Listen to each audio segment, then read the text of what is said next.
Hello learners, welcome you all on our YouTube channel Success with Economics.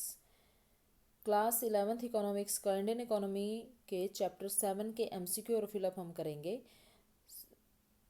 Success with economics channel पर सभी chapter MCQ fill up assertion reason statistics के भी और Indian economy के भी करवा दिए हैं।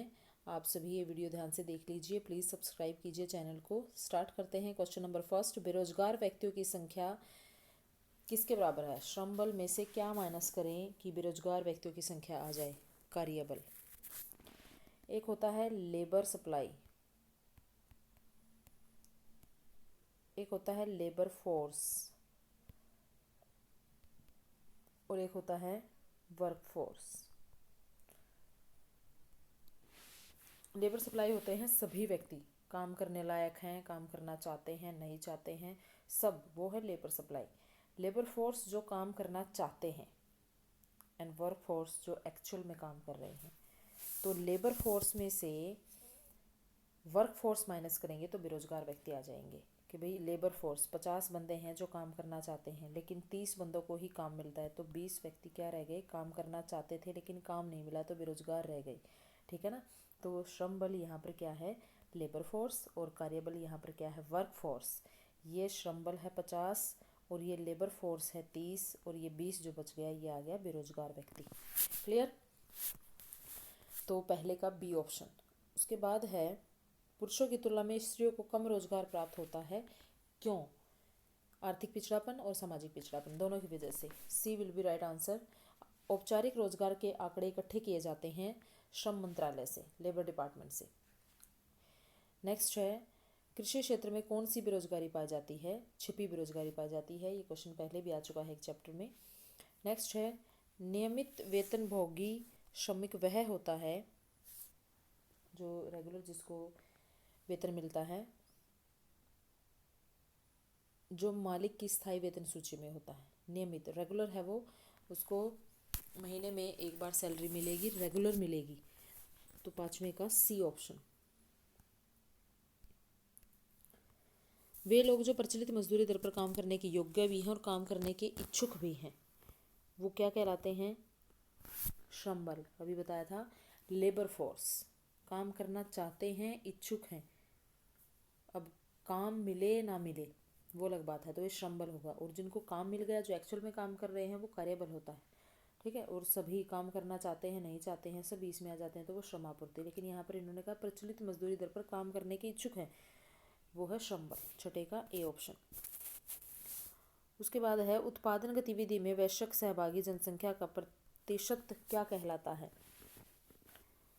सहभागिता दर, पार्टिसिपेशन रेट। सहभागी जनसंख्या पूछे, सहभागिता दर। श्रमिकों की वह संख्या जो वास्तव में काम कर रहे हैं, वास्तव में जो काम कर रहे हैं या काम करने के इच्छुक हैं, श्रम बल। काम करने के इच्छुक हैं, मिले ना मिले वो अलग बात है। ये क्वेश्चन बार बार रिपीट हो रहा है। जब काम करने के इच्छुक व्यक्तियों की संख्या घटती या बढ़ती रहती है तो इसका मतलब क्या? श्रम आपूर्ति का आकार परिवर्तित हो रहा है। नाइन्थ का सी।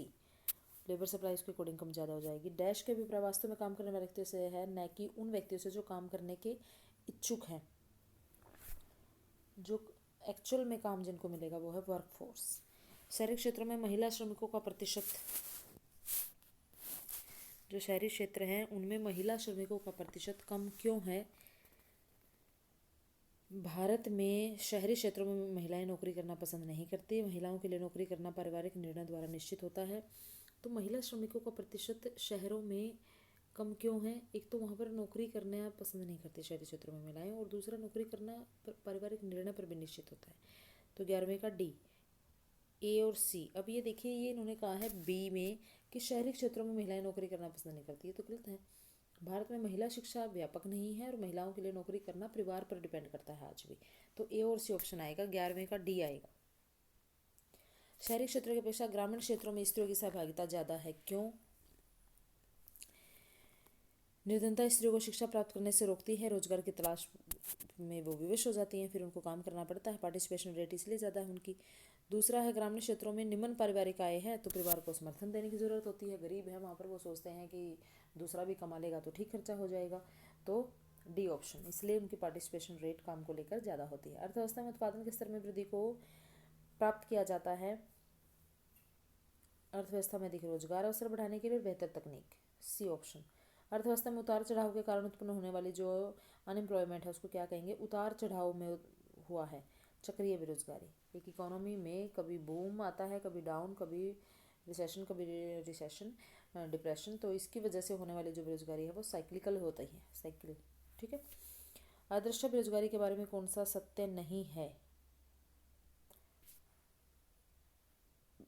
जो छिपी हुई बेरोजगारी है उसके बारे में ये बताना है कि कौन सा सत्य नहीं है। MPL इज इक्वल टू 0, ये तो सत्य है। संयुक्त परिवार के कारण होता है ऐसा, किसी अन्य स्थान पर नौकरी के अवसर नहीं होते इसलिए वे खेती में लगे रहते हैं, तो इनमें से कोई नहीं, डी ऑप्शन। नेक्स्ट है फिलअप, विभिन्न मजदूरों की दरों के अनुरूप श्रम की आपूर्ति क्या कहलाती है, श्रम आपूर्ति कहलाती है। डैश मजदूरों का नाम मालिकों के स्थायी वेतन में होता है नियमित का। श्रमिकों की संख्या जो वास्तव में काम कर रहे हैं वो क्या होती है, काम करने के इच्छुक हैं, वो श्रम बल होती है। वास्तव में काम कर रहे हैं तो कार्यबल, लेकिन यहाँ काम करने के इच्छुक वर्ड आ गया तो श्रम बल। हमारा अधिकांश कार्यबल कहाँ पर है, ग्रामीण आधारित क्षेत्रों में। डैश क्षेत्रों में लोगों की सहभागिता दर ऊंची है, ग्रामीण अभी बताया था मैंने, क्योंकि वहाँ ज़रूरत होती है, गरीब होते हैं इसलिए उनको काम करना पड़ता है। भारत में खालिस्तान औपचारिक रोजगार का मुख्य जो स्रोत है वो सार्वजनिक क्षेत्र है। श्रमिकों के डैश अभिप्राय स्थित जिसमें व्यक्ति अर्थव्यवस्था के असंगठित क्षेत्र से अधिक रोजगार प्राप्त करता है, अनौपचारिकरण असंगठित क्षेत्रों से प्राप्त करता है ना। डैश में श्रमिकों की सीमांत मूल्य उत्पादकता का मतलब छिपी बेरोजगारी में शून्य होती है, मार्जिनल प्रोडक्टिविटी ऑफ लेबर। उसके बाद भारत में अधिकांश श्रमिकों के लिए रोजगार उपलब्ध है, मेन कहाँ पर है, खेती में ही है, जहाँ जिसको काम नहीं मिलता वो अपना खेती की तरफ चलता है। प्राथमिक क्षेत्र, भारत में अधिकांश श्रमिकों के लिए प्राथमिक क्षेत्र है। डैश बेरोजगार व्यक्तियों जो व्यवसाय है उनकी मौसमी प्रकृति के कारण उत्पन्न होता है, मौसमी बेरोजगारी, मौसम के कारण उत्पन्न होगी मौसमी बेरोजगारी। उसके बाद इंग्लिश में दे रखे हैं ये क्वेश्चन, बिल्कुल सेम है। नंबर ऑफ पर्सन एम्प्लॉयड, उसमें से लेबर फोर्स में से हम वर्क फोर्स माइनस कर देंगे। Less employed formula in comparison of male indication of economic backwardness and social backwardness, same question है। एग्रीकल्चर सेक्टर में डिस्गाइज्ड अनएम्प्लॉयमेंट होती है। रूरल सैलरी जो वर्कर होते हैं वो परमानेंट पेरोल में होते हैं एम्प्लॉयर के। जो नंबर ऑफ पीपल हैं who are able to work and willing to work, labour force है। परसेंटेज है एडल्ट पॉपुलेशन की पार्टिसिपेशन रेट, तो किसकी वजह से है ये, पार्टिसिपेशन रेट की वजह से है। पार्टिसिपेटिंग प्रोडक्शन एक्टिविटी देखनी है। Number of worker actually working और विलिंग टू वर्क है, लेबर फोर्स में आएगा, वर्क फोर्स में नहीं आएगा क्योंकि विलिंग टू वर्क ऐड हो गया। और जो है when the number of person willing to work existing date पर काम करने के लिए तैयार होते हैं लेकिन उनकी लेबर सप्लाई इंक्रीज होती है, किसकी वजह से, उनका डिक्रीज होता रहता है लेबर सप्लाई के डिक्रीज की वजह से। 9th का है C, dash refer to number of people actually working and does not account for those who are willing to work, actual में काम करते हैं workforce. The percentage of female workforce,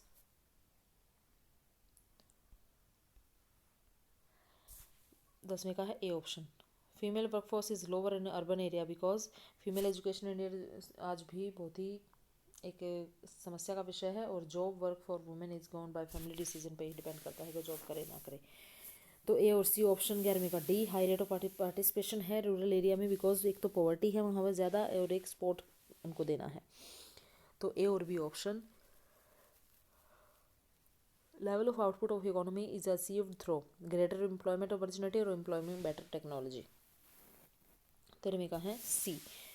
unemployment arising जो इकोनॉमिक फ्लक्चुएशन के कारण होती है वो साइक्लिकल है, which amongst is not true. ये मैंने आपको बताए हैं कि जॉइंट फैमिली की वजह से खेती में पड़े रहते हैं काम करने के लिए कि हाँ काम है, वहाँ जीरो होती है मार्जिनल प्रोडक्टिविटी ऑफ लेबर। अगर कुछ व्यक्तियों को वहाँ से निकाल के दूसरे सेक्टर में डाल दिया जाए नौकरी के लिए तब भी कृषि के प्रोडक्शन में कोई चेंज नहीं होगा।